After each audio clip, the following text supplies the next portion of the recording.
guys, PrinceofMacedon here. I'm going to do a commentary video for Rome Total War. It's a multiplayer battle, and this is another what-if battle where I pit two commanders who had never faced each other in battle, and I'm joined by my co-host. This is Ace Blazer. Say hi. Hey guys, this is Blaze, aka Ace Blazer, and I'm just doing a little bit of color commentary here, and no, I am not the opposing army, so there you go. Yeah, he's my wingman in this battle. But anyway, so who do we have here? We have Alexander the Great. He's returning once again for another battle, and this time he does battle against a legendary Jewish commander named Simon Bar-Kokhba. And Bar-Kokhba is in command of this Jewish army here, represented by the rebels, and they are defending this Jewish stronghold.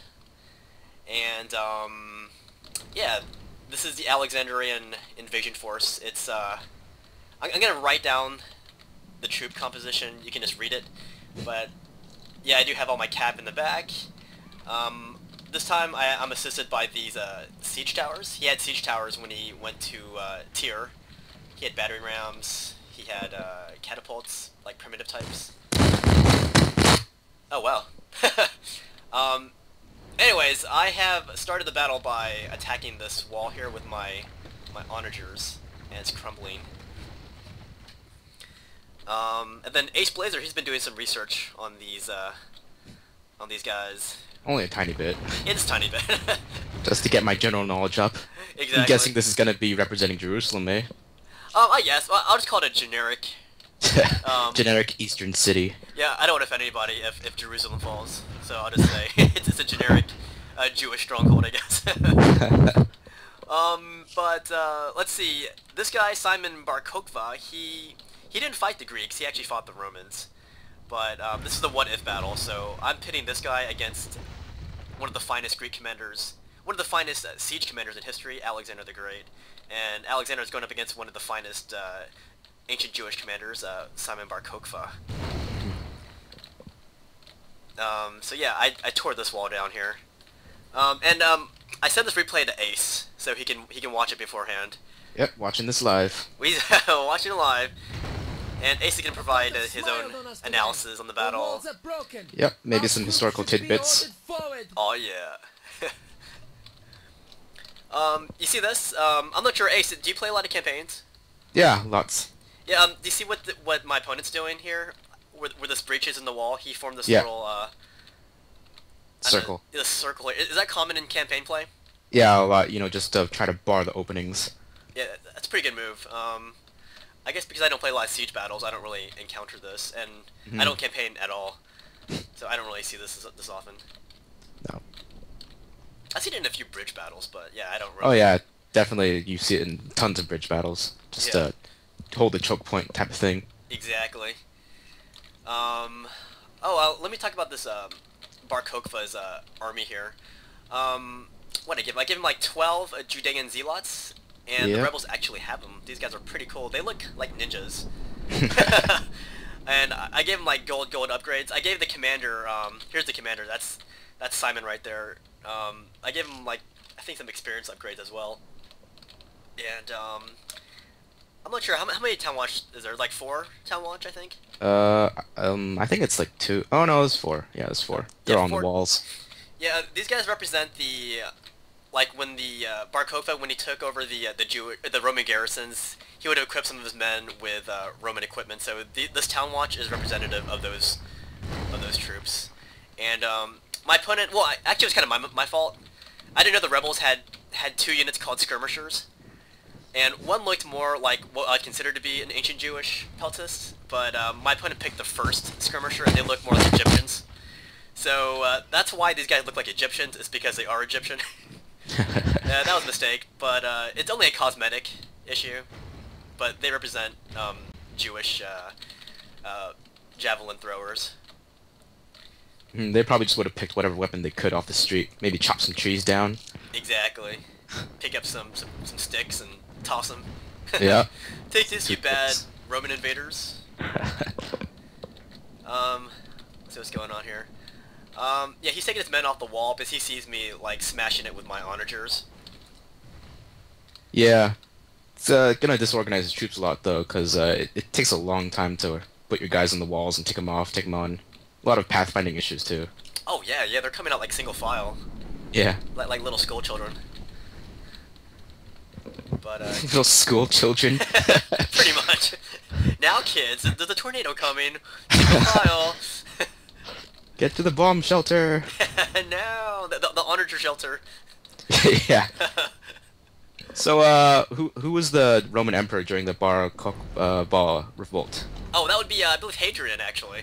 Oh. He was he was a very big Roman emperor. That's when Rome reached its climax. You can call it that. Its biggest reach. Yeah. Like it was awesome, but he did upset the Jews a lot though. Yeah, quite a lot. Quite a bit. Like I think everyone had a history of upsetting these guys. Like when the Greeks came in, like the Jews revolted several times against the Greeks. Yeah, because they kept trying to put up their own temples and stuff. Exactly. Like, worship these gods now. Do it now. Do it now. I think it was what's his face? Not Antiochus the Great. I think it was his son. He forced one of his commanders to go into one of these Jewish like worship centers, and he told the priest to make a pig sacrifice to Zeus or somebody, and that really upset Yeah, the that'll Jewish piss him priest. off. He's like, That how does. dare you? Yeah, I think that one led to the start of the Maccabean revolt. Hmm. And see, I know a lot more about Judas Maccabee than I do about Bar-Kokhba. But I had some There's a lot of documentation about Maccabees. exactly. It's also in the Bible. You have the Maccabees. It's a pretty unique section of the Bible, huh? I mean, you don't see a lot of that through the whole. Yeah, I mean, like, it seems way- almost out of place. It's like Yeah. I guess it fills in the gap. I think some modern day like organizations actually take that out of the Bible because Do they it's really? just. I think so, yeah. Oh, that's like the 'Cause- most exciting part. yeah, I know. It's like one of the most historically fun parts of the Bible. Exactly.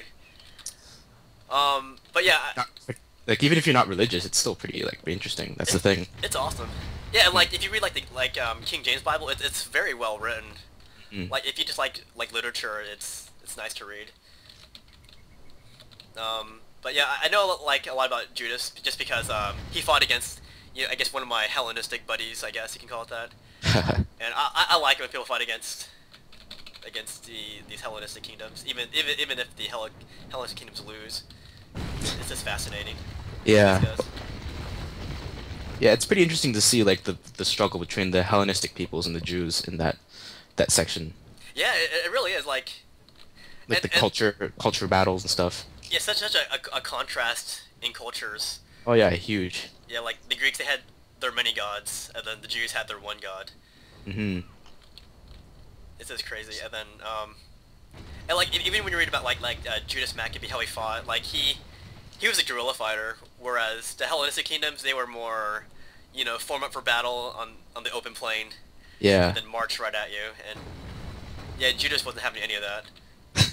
No, He's like- hole up in the fortresses and stuff. Exactly, or like ambushes and traps. Yeah. He Yeah. was pretty cool.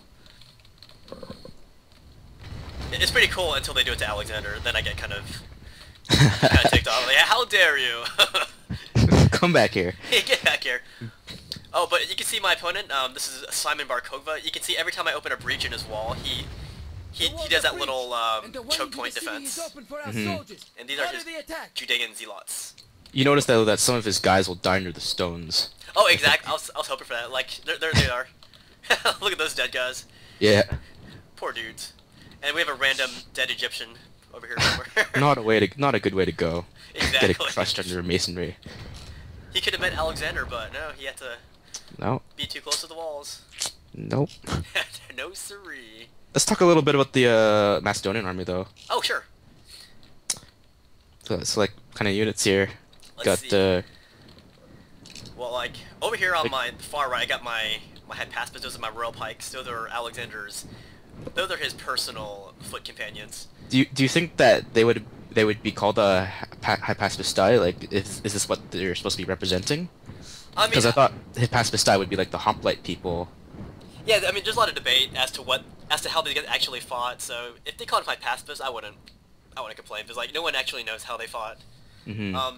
I know in the Alexander expansion they make him more of a cross between like pikes and then also like peltis. Like they're a lot quicker and they actually like discharge javelins. I was reading like they were considered like commandos, like they were all-purpose. Like that's how Special forces type of thing. exactly. Hmm. But yeah, I wouldn't complain if they called him Hypaspis because yeah, I guess no one really knows. It's just like everyone describes him differently. Hmm. But as for the Pez Heteroid, these are the regular pike units. There's a Yeah. lot of description on these guys. And they look like Smurfs actually, their helmets. Those the Virgin helmet there. Exactly. It's so timely because that Smurf movie's out. Yeah. You going to see that? I have some friends who want to see it. They're girls, like ladies. Of course. Of course. I'm like, yeah, I guess I'll watch it. I can be with some chicks, I guess. I don't know. Let's see. I'm bringing up my ballistas here. What I want to do here is I want to shoot through those breaches, like into this mass of like Judean zealots here. But I don't know. Do you have experience using these ballistas? Yeah, they're I guess they're okay. Not really useful in open battle, Yeah, and they can't really shoot over walls, so they're kind of limited. exactly.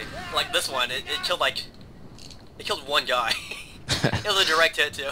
They're really good at taking out like tower defenses, though. That's what they're okay for. Oh, are they? I haven't really Yeah. Yeah. used in that capacity. I have to try that out. I noticed that you didn't touch the towers, so they'll be shooting Yeah. your troops. I was like, I don't know. That might piss him off even more. It might lead to more open revolt against my Alexandrian invasion here.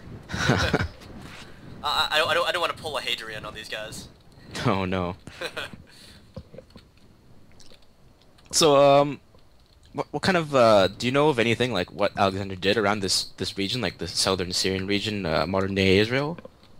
I mean, no, not really. Like, it's kind of a footnote. Like, he kind of just passes through. Like, I know he went to Egypt, Mm-hmm. and then he kind of marched east.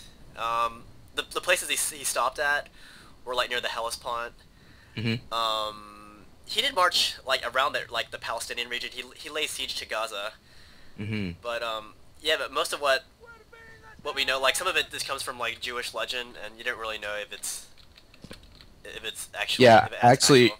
I heard that I think when Alexander came back from the Ammon Oasis, he wanted the Jews to worship him as a god, but they wouldn't have any of that, so they refused, and Alexander threatened to destroy their temple. But after since like a huge amount of flattery, Alexander turned away, apparently, and maybe he was shown the scriptures about him, because the Jews actually have scriptures about him. Oh yeah, indeed they do. Hmm. But do you think there's any truth to like that story about the temple, burning the temple, making them like worship him as a god or anything? It's hard to say. I mean, like his sphere of influence was so widespread that I'm sure his conquest touched everyone's life, Hmm. and it's just hard to say. But I'm sure that they knew about him because he did invade Persia, Hmm. and that's where they were. It's like, I like oh, how you're using your honor Jews here as like kind of a fodder here. you like that? I'm like, hey, they got nothing else to do. So I'm just trying to bash this gate down because I'm out of ammunition for my onager, so I Yeah. picked the crew. There's something useful here. Exactly. Yeah, these are the guys that pissed off Alexander, so... What, some honor to duty, then suicidal battering ram. Exactly. Oh, those guys got toasted. Ow. I didn't even notice that during the battle. That's sweet. Toasted Macedonians. So yeah, that's how the battle started. I used all my onagers to make several breaches. That way he didn't know where to defend. Totally annihilated. Poor guys. Yeah. Poor guys. That's what they get for conquering these people here. But at least my ballistas still have ammunition. Hmm. And one of my crew did survive. There are, how many? There are like 9. The guy that's defending though, he knows what he's doing because he's like spreading his guys out in loose formation and trying to take them away from the breach. So, Oh yeah. I was kind of worried about that because I know that once your phalanx goes through that, they lose cohesion and they're no Oh, yeah. longer a phalanx. yeah, a lot of pathfinding issues and that stuff. Exactly. And it's kind of true. Like they weren't so great when it came to like narrow passes. Hmm. I know Judas Maccabee tried to fight them, where it was really narrow, or places where they couldn't deploy their phalanx. Yeah. So I guess there's some truth to that. But speaking of the phalanx, here it comes. It's rolling down. To the breach, man. Once small, onto the breach. And just a reminder, Ace Blazer, he's my co-commentator. He was not fighting me in this battle. He's commentating with me. Because I like... He's one of my YouTube buddies. So. Just happily providing some color commentary here. Because we got a pretty long battle, so... It's a long battle. It's like, what, 30 minutes, I think, or something? Oh, yeah. It's epic. Epically long. Epically long. So you gotta fill in the gaps somehow. Yeah. So yeah, I got these multiple breaches. Yeah, that's the case. See, my opponent, he doesn't know where I'm going to attack. He still has these guys back here. I left my cavalry in the back just to, you know, leave the illusion that I could come anywhere. But realistically, you know, Cav wouldn't have that much of a, you know, a role in a siege battle like this. No. But your phalanxes are going through the breach, so... No, here they come, and this is what I was talking about, like, I was afraid what would happen when my phalanx pass through. You're gonna see what happens to them. Yeah, they're gonna get mauled. Yeah. Mobbed. Mobbed Angry by these... Jewish mob. Exactly. Bar-Kokhba isn't having any of this phalanx. Look at these guys. They have no respect for Alexander's pike units here. Yeah, like, I thought I was gonna come in and, like, just maul them, but when I saw them, like, lose their formation, I was like, oh, crap. Yeah. Yeah, look over here. I'm looking at the very right. Like, my guys are still in formation, but they're being attacked from the flanks here. Yeah, they're getting surrounded and cut piecemeal. Yeah, it's not pretty. You can see how I'm bringing my cav up from the back, and this is when my phalanx start to break. Yep. And he's just gonna rush me from all sides by my phalanx. But your other supporting phalanxes are doing, like, kind of well in keeping off the zealots. Exactly. Yeah, I left the one on the very right. I just stuck him right here. And I mean, hey, you guys stand there. If you move, you're probably gonna die. So just stand your ground.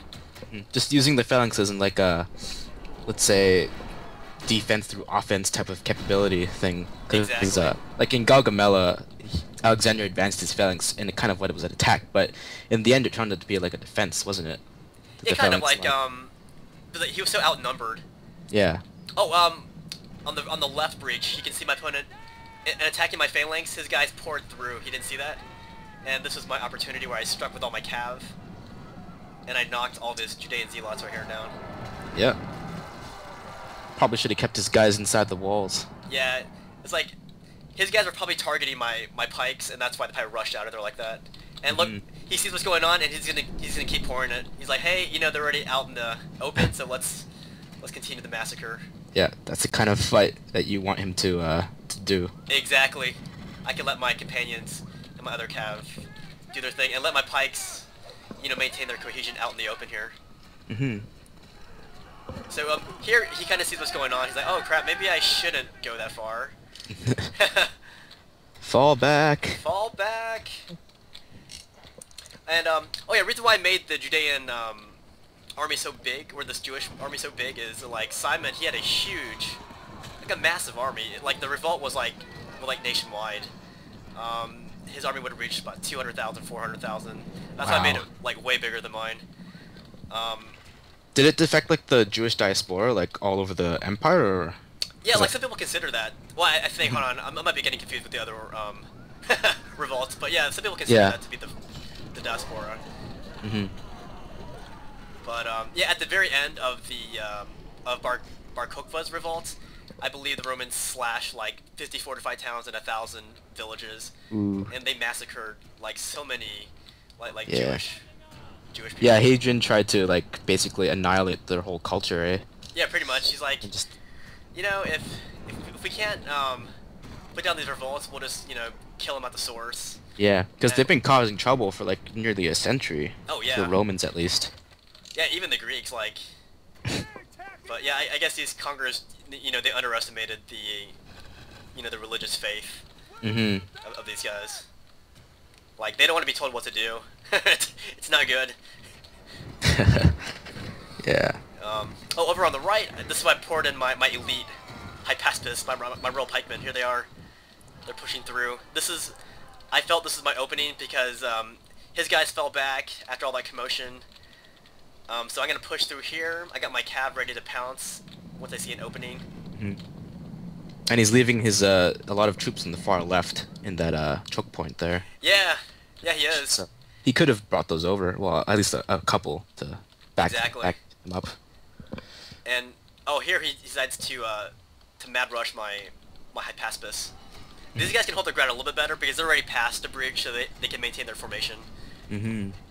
And plus, they are the hypaspis. These guys have better stats and bigger shields than your regular Pez Heteroi. Oh, your Cretan archers are running away. Oh, where's that? Is that on the right breach? On the right, yeah. Oh, Cretans.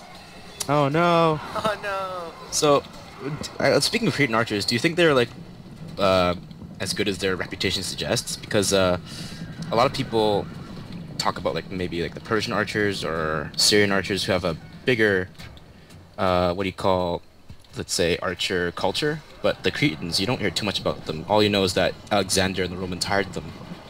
Yeah, I would say that speaks volumes for how efficient they were. Like Alexander, he made sure that he had the same amount of Cretans throughout his campaign because they were so useful, especially when he went east against these guerrilla fighters. Like he needed these light infantry to combat that type of menace. And then the Romans even used Cretans. So I think that in itself speaks volumes as to how effective they were. Mm-hmm.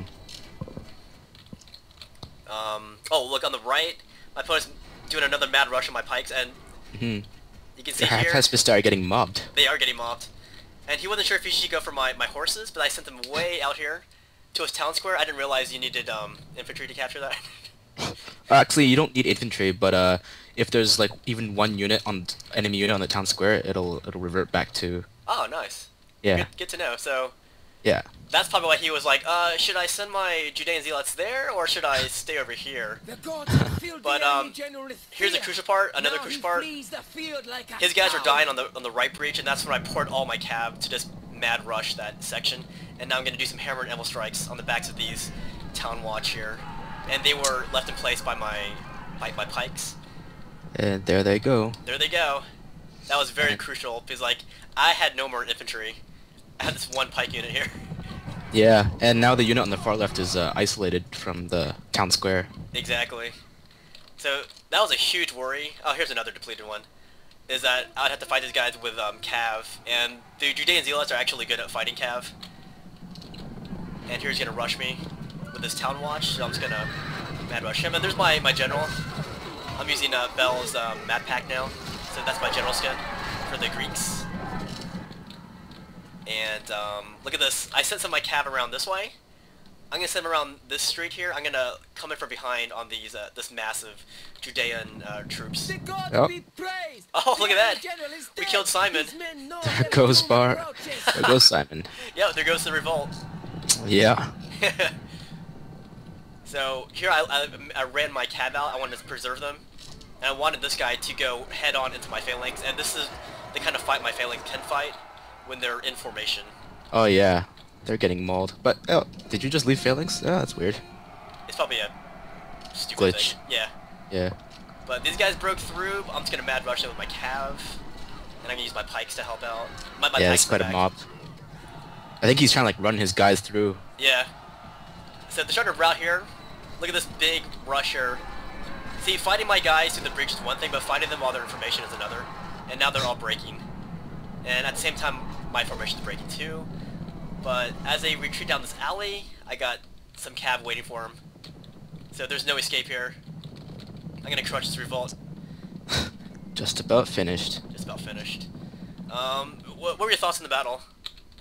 It's pretty interesting because he did cover the breaches pretty well, but and he took out a few of your phalanxes like in the beginning. That was pretty impressive.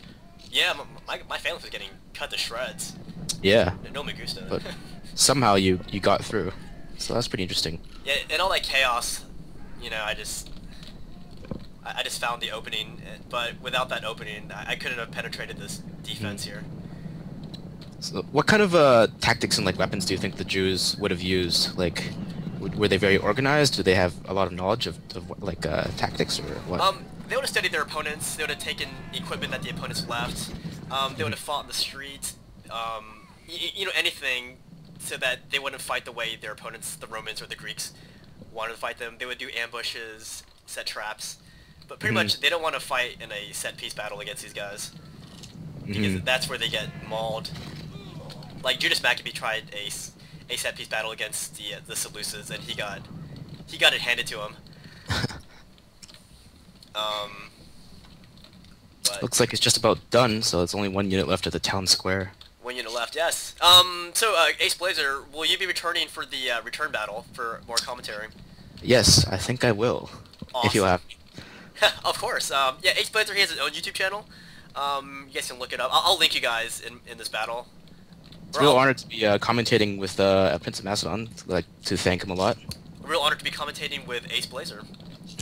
Just another question for fellow YouTube commentators out there. What did you think of your voice when you first started commentating? Like, did you have a lot of experience public speaking, or what? Let's have you answer that question. Do you like your voice and all that junk?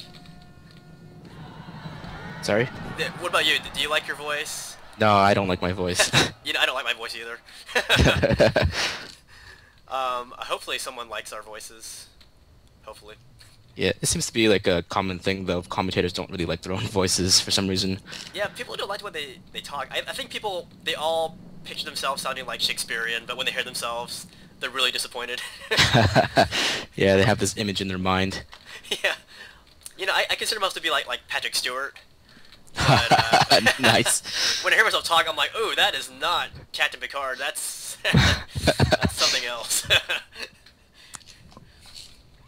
All right. So One last unit. I don't know where the skirmishers came from. Yeah, that's weird. It's like they were hiding somewhere. They were probably the cowards, and Simon said, "Hey, you can't fight with us." But Simon didn't say he's dead. I guess. Nope. I was gonna charge with my light cat, but I want to give Alexander right here the honor of smashing these the last of the enemy here. But anyways, a good game to my opponent. Thank you, Ace Blazer, for commentating on this battle. Oh, no problem. Thank you, Prince of Macedon. This is a heroic victory. It's a real honor. Worthy of Real honor great to you. soldiers.